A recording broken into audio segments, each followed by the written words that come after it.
유진호와 이승만을 이렇게 보론을 추구한 것은 거기에 영향을 제가 받아서 제 글에는 없는 거지만 이제 집어넣어 봤습니다. 생각을 했습니다. 우선 유진호와 이승만을 비교를 하면은 30년간의 차이가 있습니다.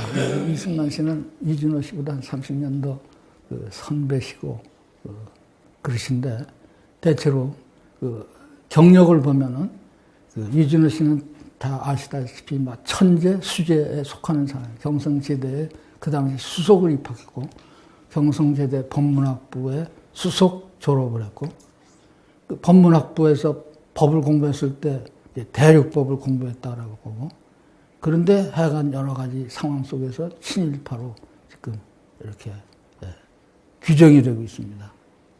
반면 이승만 씨를 보면은 하버드 대학에서 석사를 했습니다. 그 다음에 프린스턴에서 박사를 했습니다. 그리고 박사 학위 논문 쓰고 뭐 거기서 교육과정 이런 거 보면 이승만 박사가 이해하는 법은 이런 대륙법이 아니라 전형적인 영미법이라고 볼 수 있는 보통법에 상당히 훈련된 사람이라고 볼 수 있습니다. 그래서 귀국해서 대통령이 됐는데 결국 오늘날 우리가 이승만이 따라다니는 이름 하나가 독재자입니다. 독재자. 그래서 이 두 의미를 좀 더 풀어서 얘기를 해볼까 합니다. 그것이 이제 이런 얘기입니다. 우리나라에 독일의 대륙법 체계가 처음으로 도입된 것은 일본 식민지 시대를 통해서였습니다. 명치유신 당시 일본에서 새 법전의 틀을 짤 때 프랑스법, 영국법, 독일법이 시합을 했습니다. 그래서 당시 경향은 대체로 영국 쪽으로 기울어졌습니다. 지금 일본에 가셔도 교통, 자동차가 우리와 다르게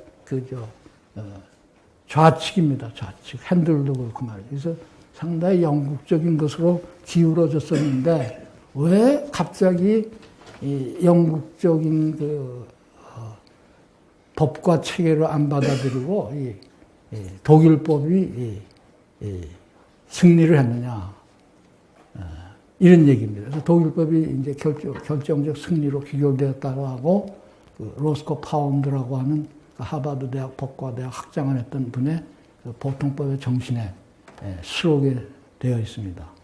그래서 제 생각으로는 이제 명치 일본이 독일법 쪽으로 기울게 된 결정적 계기는 1870년에서 71년에 프러시아와 프랑스가 싸웠는데 그걸 보불전쟁이라고 하는데 여기서 프러시아의 지도자는 비스마르크였습니다. 이 비스마르크의 아주 탁월한 지도력에 의해서 이 당시 황제는 나폴레온 3세, 나폴레온 1세의 조카죠. 그 사람이 황제였는데 그 사람까지도 포로가 될 정도로 완전히 완패를 한 전쟁입니다. 이걸 보고 이렇게 프러시아의 힘이 막강화되는 것에 너무 충격을 받아서 그 당시 막 지금 새로운 국가를 출발하려고 하는 명치 시대의 많은 중요 참모들이 이건 프러시아 쪽으로 가야 되겠다. 막 이런 역량이라고 보여집니다. 독일의 대륙법 체계가 이제 들어왔습니다. 그래서 1910년을 전후해서 일본의 식민지 정책 일환으로 우리 조선에 또 정착이 됐고, 우리 조선에 와서 이게 여러 과정을 거쳐서 결국 대륙법 체계로 전환이 됐습니다. 그래서 대부분의 조선의 법관과 법조계 인사들은 구법과 신법관의 병전기에서 대체기로 이행되는 과정을 거쳐 대륙법 쪽으로 통일이 되었습니다. 그러나 1945년 연합국의 승리로 우리나라가 해방이 되고 1948년에 재헌국회가 소집되었을 때는 국회 내에 두 개 서로 다른 법체계 간의 충돌이 표면화되었다고 볼 수 있습니다. 하나는 일본에서 공부했거나 일본 학계의 영향을 받은 법조계 출신의 재헌국회 의원들로서 대륙법이라는 하나의 공통된 법체계이면서 동시에 사유체계를 공유한 집단이었고, 다른 하나는 이른바 영미법계에 속한 미국에서 유수한 대학에 유학하면서 독립운동과 정치활동하다가 해방과 더불어 귀국하여 재헌국회 의장이 된 이승만이었습니다. 이승만 1인과 절대 다수의 재헌국회 의원들 간의 싸움이었다라고 이제 볼 수도 있다는 겁니다. 일찍이 이승만은 고종을 폐위하려는 무술정변 1898년 10월에 가담하였다가 체포가 되어서 1899년 1월부터 1904년 8월까지 5년 7개월 동안 한승 감옥에 복역하다가 미국 선교사의 도움을 받아 추록한 후 미국으로 유학해서 1910년 6월에 이제 프린스턴 대학에서 박사학위를 획득을 했습니다. 이승만 박사의 학위 논문의 제목은 Natural Death Influenced by the United States로서 사실 이 논문을 좀 읽어야 되는데 우리 한국 학자들도 거의 이 논문을 잘 숙독을 안 하는 것 같은데 저는 읽다가 굉장히 중요한 것을 발견해서 여기에 잠깐 소개를 합니다. 그 논지에 따르면 국제정치의 장애는 적과 동지와 그 다음에 비적국이라고 하는 이 3개의 요소가 공존하고 있다. enemy, friends, non-enemy. 이 3개의 요소가 공존하고 있는 것이 국제정치의 장이다. 근데 이러한 비적국 또는 중립국가의 법적 지위로 확립하는데 가장 큰 공헌을 한 나라는 누구냐? 바로 미국이었다는 사실을 1976년부터 1872년에 이르는 100여 년간의 국제정치와 국제공법 관련 문헌을 검토함으로써 입증한 것이 이 논문입니다. 근데 이것이 보통 논문이 아닌 것은 무엇보다 더 주목할 대목은 이승만의 학위 논문의 주장이 정치를 적과 동지라는 단순한 이분법적 틀로 접근한 칼 슈미트의 정치적인 것의 개념, 1927년. 이 학위 논문은 1910년에 나왔고, 정치적인 것의 개념을 쓴 칼 슈미트 1920, 그러니까 17년 앞서서 칼 슈미트의 적과 동지가 아니라 적과 동지와 비적국, 이 3자가 공존하는 세계라. 이렇게 생각을 했다는 겁니다. 이 논문이. 이거는 이제 칼 슈미트를 굉장히 앞선 17년이나 앞서서 파악을 한 그런 얘기입니다. 그러나 그 당시 상황을 보면 다른 한편 슈미트의 저작이 출판된 지 20여 년, 1927년에서 1948년, 20여 년이 지난 1948년에 구성된 재헌국회 면모를 살펴보면 헌법 개정에 참여한 법조인 출신의 의원들은 대부분이 일본에서 공부했거나 일본 학계의 영향을 받은 사람들로서 슈미트를 헌법학의 우상처럼 생각하는 사람들이었습니다. 막 그런 그 사람의 영향을 받아서 정치는 어떤 세계냐? 적과 동지가 있는 세계다. 이것이 이제 칼 슈미트 입장이고, 이승만은 적과 동지 말고 또 하나 있다. 넌 애니미가 있다. 그래서 벌써 정치의 세계를 보는 관점이 다릅니다. 다르고. 그 다음에 그것을 뒷받침하는 법 체계가 또 다릅니다. 하나는 대륙법. 대륙법이라는 것은 뭡니까?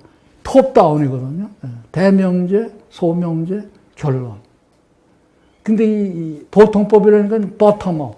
밑에서부터 이렇게 올라가는 법이거든요. 그러니까 이 두 가지 정치에 대한 이해, 법에 대한 이해가 완전히 상반된 두 세력. 이 만난 자리가 우리나라 어떻게 참 비극적으로 1948년 재헌국회 회의의 장이라는 뜻입니다.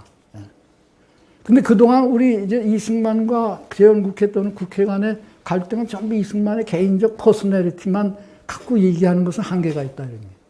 그 뒤에는 이 거대한 이런 싸움이 있다. 보통법의 세계와 대륙법의 세계. 근데 이건 거의 우리가 얘기도 안 하고 이 모든 문제를 이승만의 퍼스널리티로만 이렇게 해서 설명을 한 것이 지금까지의 우리의 지금까지의 그 학문적 전통인데 그것은 이제는 조금 한계가 있다. 막 이런 얘기가 되겠습니다. 그리고 사실 보통법과 대륙법의 싸움은 유럽에서는 이제 영국과 이 대륙 간의 싸움으로 이어집니다. 대륙이라는 것은 결국 그 기독교적인 세계, 그 기독교 세계 중심이 로마 카톨릭의 중심부인 그 로마 교황청. 로마 교황청은 전통적인 로마법을 다시 더 정교하게 종교법으로 바꿔서 논리 체계가 아주 정연한 그런 그 법 체계, 더욱더 철저한 그 법 체계. 그리고 이것을 더 관철하기 위해서 수도원을 대혁명을 일으키죠. 13세기쯤에. 근데 그런 것이 이제 그 대륙법 체계입니다. 이게 논리성을 강조하고. 근데 이 보통법의 세계는 전혀 그렇지 않습니다. 보통법은 그 보편적인 것은 그 이름만 있는 거다. 구체적인 것은 실제 하는 건 구체적인 것이고 개별적인 것이다.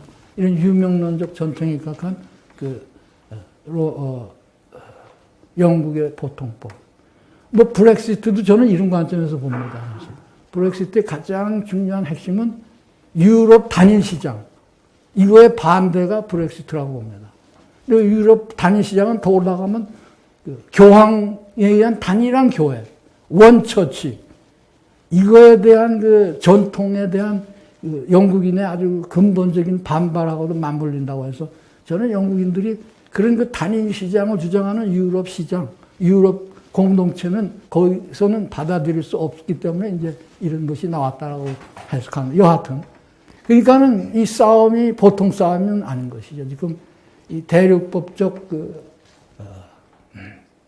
재헌의회 의원들과 또 이승만이 가서 공부한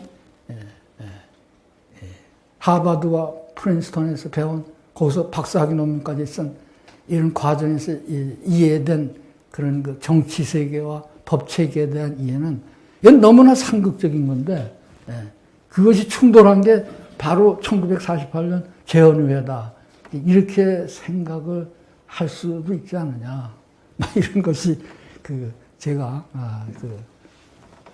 다시 한번 그 재헌의회를 이렇게 성찰을 하면서 느낀 이건 뭐 문제는 어떻게 한국의 조그마한 재헌의회지만 그걸 따져보니까 세계사적인 문제더라고요. 갈등이라는 게. 누가 뭐 간단히 나와서 이렇게 몇 마디로 이렇게 화해를 시키거나 그럴 수 있는 문제가 아닌 엄청난 그런 문제가 그 뒤에 숨겨져 있었는데 그런 것이었구나 하는 것을 생각을 했는데 그래서 말씀 마치겠습니다. 제 얘기는 대충 이 정도가 되겠습니다. 네. 그동안 경청해 주셔서 감사합니다. 네.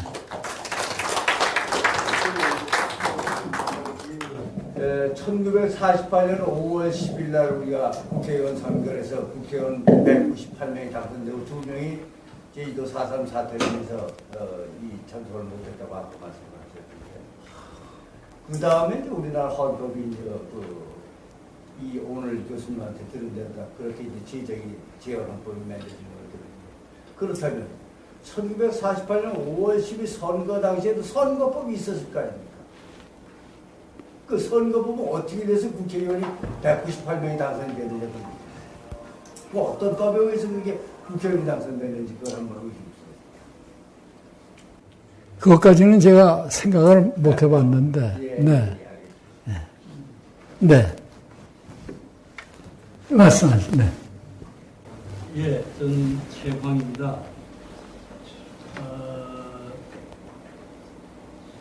이게 저는 뭐 질문이라고 코멘트에 갔었는데 그 당시 헌법개정위원장이 서상일 위원이고 유진호 박사라시는데 이 두 분이 잘 알려진 좌파입니다. 굉장한 좌파의 그걸 지적으로 두 번째는 이제 헌법하면 우리가 민주주의의 기초가 되는데 우리나라에서 영어에 우리 오늘 발표하신 김홍욱께서 정치학을 공부하셨는데 저는 정치학자들 만날 때마다 이 질문을 합니다. 영어의 디모크라시를 물론 우리말로 번역한 게 우리가 한 게 아니고 일본 사람이 한 거지만 이 번역 자체가 잘못됐다.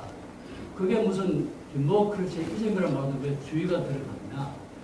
그리고 본래 문자 그대로는 다수 지배 정치 체제입니다. 정치학 교과서에 민주주의를 다수 지배 정치 체제라고 이렇게 제대로 원래대로 번역을 하지 않는 이상은 대한민국의 정치가 저는 절대로 될 수 없다고 생각합니다. 이건 정치학자들의 이 책을 원론적으로 고쳐야 돼요. 저는 전공이 경제학입니다.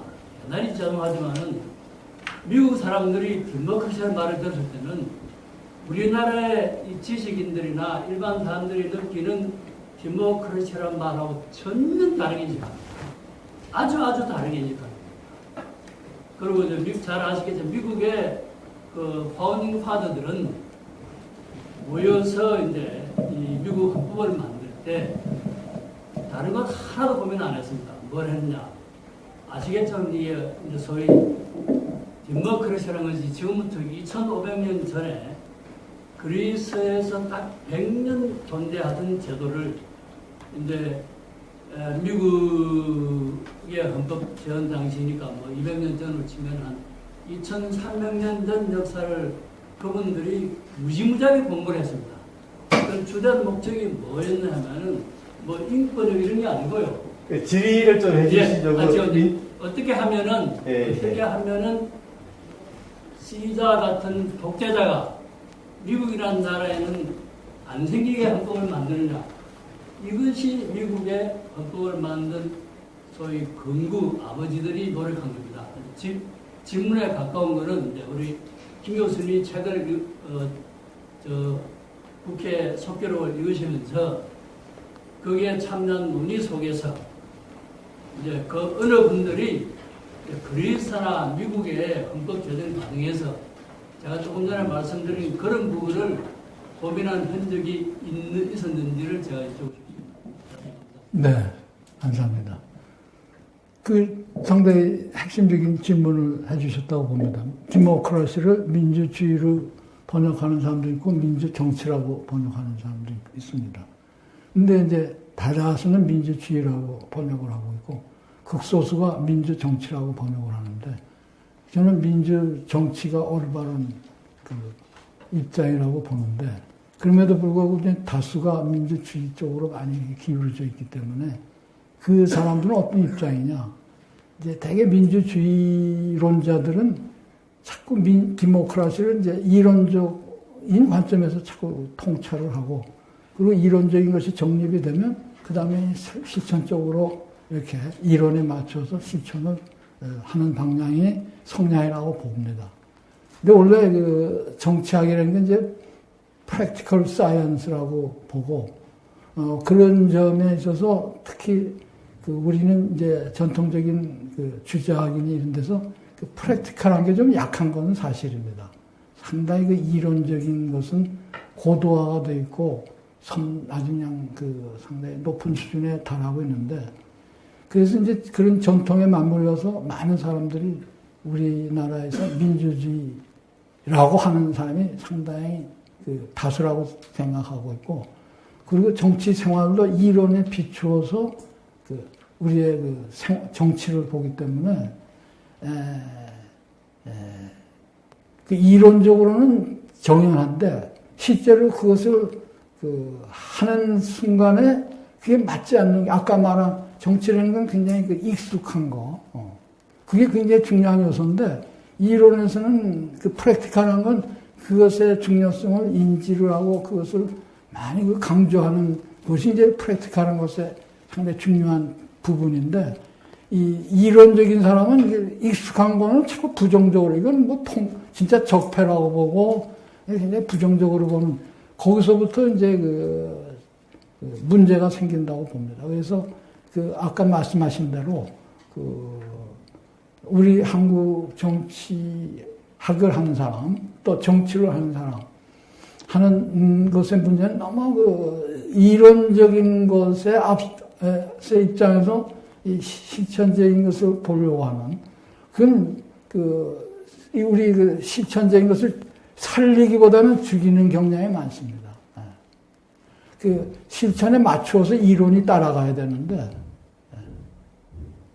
이론을 세워놓고 거기다 그 실천을 맞추면 이 실천은 특성을 다 잊어버립니다. 그리고 그 실천이 발휘할 수 있는 여러 가지 장점들이 되게 다 죽어버리는. 근데 그것이 그 우리 정치학하는 사람도 그렇고 정치하는 사람도 그렇고. 근데 또 한 가지 고려해야 될 것은 그 이론이 굉장히 파워풀합니다. 무슨 연구소 내는 것도 그 좋은 이론으로 해야 그 억셉트가 되지. 그냥 그 실천적인 얘기하면은 별로 호소력도 없고.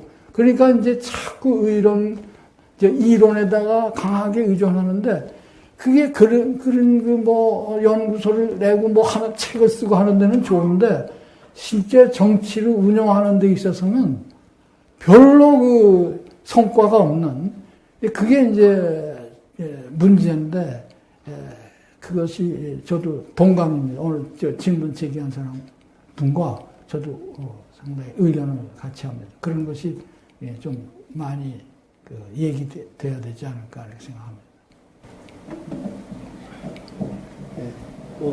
다른 분 질의하실 분, 예, 뒤에 조금 앞으로 나오시면 마이크로 사용하시던지. 괜찮습니다. 예. 저는 황영철입니다. 오늘 그 교수님 그 강의를 잘 들었습니다.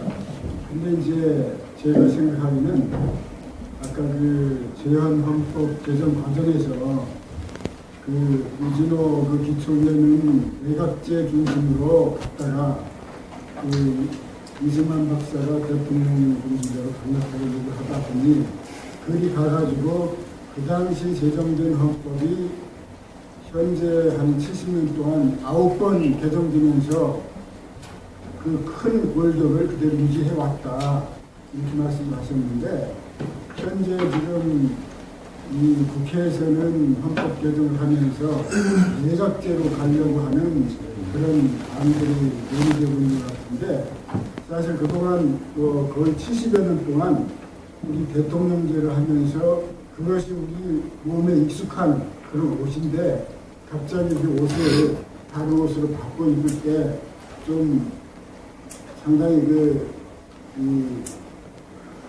적응하기에 부담도 될 수 있지 않겠는가. 그래서 이런 그 헌법 개정 논의 시점에서 교수님의 고견은 대통령제인지 내각제인지 한번 듣고 싶습니다. 예. 답변 네. 어느 쪽 선호하시는지. 그런데 우리나라 전통적인 그 왕제도 그 비슷한 그 싸움이 있었습니다. 군주 중심제냐 아니면 신하 중심. 재상. 그러니까 정도전 노트는 재상론이고 그 다음에 태종은 전형적인 군주론자인데 그 누가 쭉 그 중심을 이루냐면 이제 군주론자가 되게 중심을 이뤘고 그게 오랜 전통입니다. 그런데 이제 내각제는 또 일종의 우리 전통적인 관점에서 보면은 재상 중심론으로 선회하려고 하는 건데 그것이 우리가 지금 그 뭐 군주 중심 또는 대통령 중심제에 상당한 폐해를 염두에 둔 얘기인데 그게 이제 상당히 우리가 결정해야 될 굉장히 중요한 사항인데 이거는 우리의 그 정치라고 하는 것은 기본적으로 프랙티컬한 거다.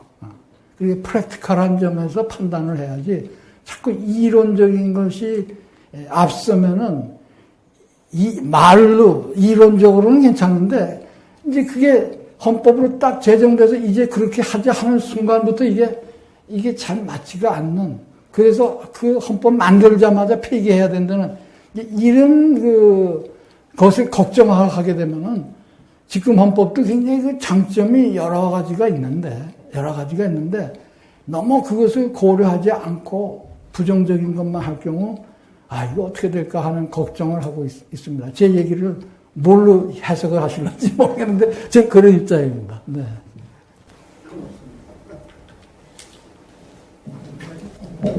질의, 예, 말씀하시죠. 예. 아주 이런 분야에 좀 문외한인 저는 자연과학하는 사람인데 제가 참 과문해서 그런지 모르지만 정규 과정을 교육을 받은 사람인데도 불구하고 저는 초등학교 때부터 민주주의와 반대가 공산주의로 배웠어요.